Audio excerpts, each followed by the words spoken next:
कश्मीर पाकिस्तान की शाह-रग है।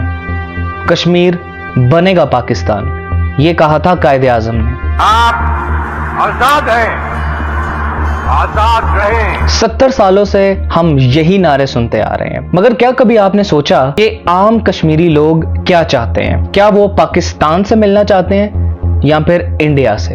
हमारा एक वाजिया मौक़िफ़ है, कोई ढका छुपा मौक़िफ़ नहीं है। हम चाहते हैं इंडिपेंडेंट कश्मीर। इसका जवाब ढूंढने के लिए हमें तारीख में थोड़ा सा पीछे जाना पड़ेगा।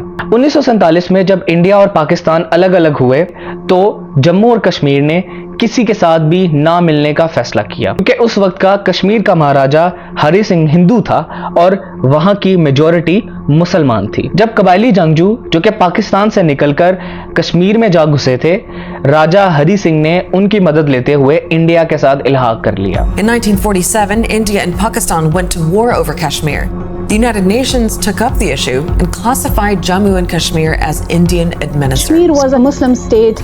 The ruler was a Hindu. By the logic of partition, it should have gone to Pakistan. और बदले में उन्होंने एक मुआहिदा किया जिस मुआहिदे को इंस्ट्रूमेंट ऑफ असेशन कहा जाता है। ये ब्रिटिश दौर में चलने वाला एक मुआहिदा था जिसने इंडिया को कश्मीर के ऊपर इख्तियारात दे दिए और इंडिया कश्मीर और जम्मू रीजन के ऊपर काबिज हो गया। लेकिन इंडिया ने उस वक्त उस मुआहिदे में ये वादा किया था कि हम लोग कश्मीरी लोगों से बाद में पूछेंगे इलेक्टोरल प्रोसेस के जरिए, यानी वोटिंग के जरिए, कि इनकी असली राय क्या है। The UN that then kind of passed a resolution on Kashmir, which was basically calling for self-determination or plebiscite to happen in Kashmir.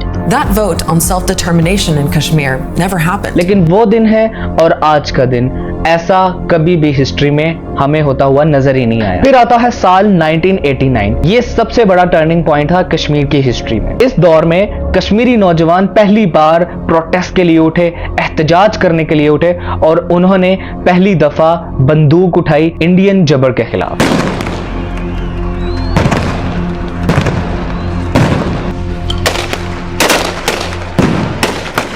ये सारे का सारा बगावत का दौर था। हजारों लोग मारे गए जिनमें सिविलियंस, मिलिटेंट्स और सोल्जर्स शामिल थे, यानी कत्ले आम बहुत ज्यादा हुआ, हर तरफ खून बहाया गया। और तब से अब तक कश्मीर एक हेवीली मिलिटराइज्ड जोन है पूरी दुनिया में। ये सेम सिचुएशन है गाजा जैसी। उसके बाद साल 2019 में मोदी गवर्नमेंट ने आर्टिकल 370 और 35A को हटा दिया। ये आर्टिकल बहुत ज्यादा इंपॉर्टेंट थी कश्मीर और जम्मू रीजन के लिए। इन आर्टिकल्स के मुताबिक कश्मीर को एक स्पेशल स्टेटस दिया गया था जिसके अंदर इंडियन लॉज कश्मीर और जम्मू रीजन के ऊपर अप्लाई बिल्कुल नहीं हुआ करते थे। नॉन रेजिडेंट्स जो कि इंडिया के बाकी शहरों में रहते थे वो कश्मीरी इलाकों में जगह, लैंड नहीं खरीद सकते थे और इंडियन सेंट्रल गवर्नमेंट को पूरे कश्मीर और जम्मू रीजन के ऊपर कंप्लीट इख्तियारात नहीं थे, यानी उनके सिर्फ 3 इख्तियारात थे: फॉरेन पॉलिसी, कम्युनिकेशंस और डिफेंस। इस आर्टिकल के चलते हुए कश्मीरी लोगों का अपना झंडा और सालमियत बरकरार थी। मगर जब ये आर्टिकल हटाया गया मोदी गवर्नमेंट की तरफ से, अब Indian laws, Indian constitution laws पूरी तरह जम्मू और कश्मीर पर लागू हैं। 19, that autonomy was revoked. India's lawmakers suddenly scrapped Article 370. A sudden and momentous decision. India's government says it's revoking special privileges granted to Indian-administered Kashmir.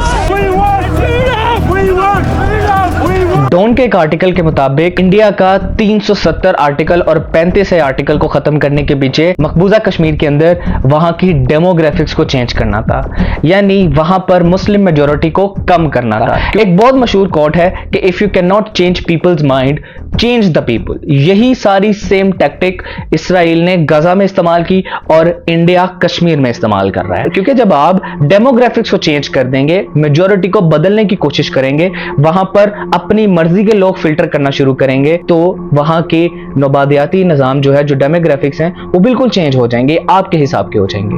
मैं चुनौती देता हूं, हिंदुस्तान की कोई पॉलिटिकल पार्टी हिम्मत करके आ जाए, विशेष करके मैं कांग्रेस को चुनौती देता हूं, वो घोषणा करे वो 370 को वापस लाएंगे।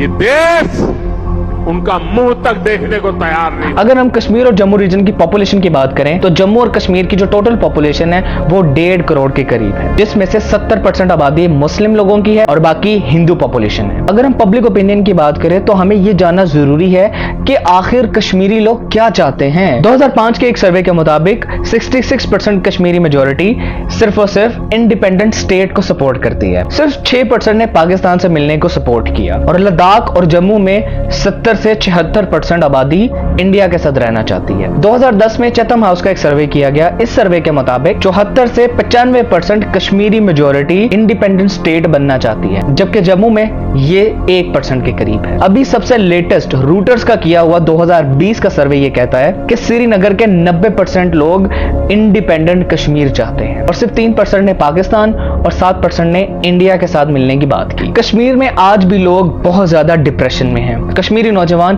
बहुत लेस प्रिविलेज्ड हैं और उन्हें दुनिया के मुकाबले में वो हकूक हासिल नहीं है जो आप और मुझे हासिल है। इस वक्त का यूथ यही कहता है कि भाई हम आज़ादी सिर्फ बंदूक की नोक पे ही ले सकते हैं। लेकिन ये झगड़ा सिर्फ एक जमीन का नहीं है, ये एक पूरी नस्ल की आइडेंटिटी क्राइसिस का मसला है। कश्मीर का नौजवान जो कि बिल्कुल कंफ्यूज्ड है, जहां इंडिया उसे अपना कहकर दबाता रहता है, इंडिया उसे अपना कहकर जबर करता रहता है, वहीं पाकिस्तान उनसे हमदर्दी करते हुए उनकी तकलीफ का बहाना करके उन्हें अपने साथ शामिल करने के लिए अपने पॉलिटिकल गेन्स के लिए मूवमेंट्स करता रहता है। पर असल में कभी भी कोई भी उनकी असल कहानी सुनना ही नहीं चाहता। बड़े दुख के साथ ये कहना पड़ता है कि कश्मीरी लोगों की आवाज, कश्मीरी लोग खुद एक हेडलाइन बनकर रह गए हैं। मेरा आपसे एक सवाल है, क्या आजादी एक लफ्ज है या वाकई किसी कौम का हक? आप बताइए।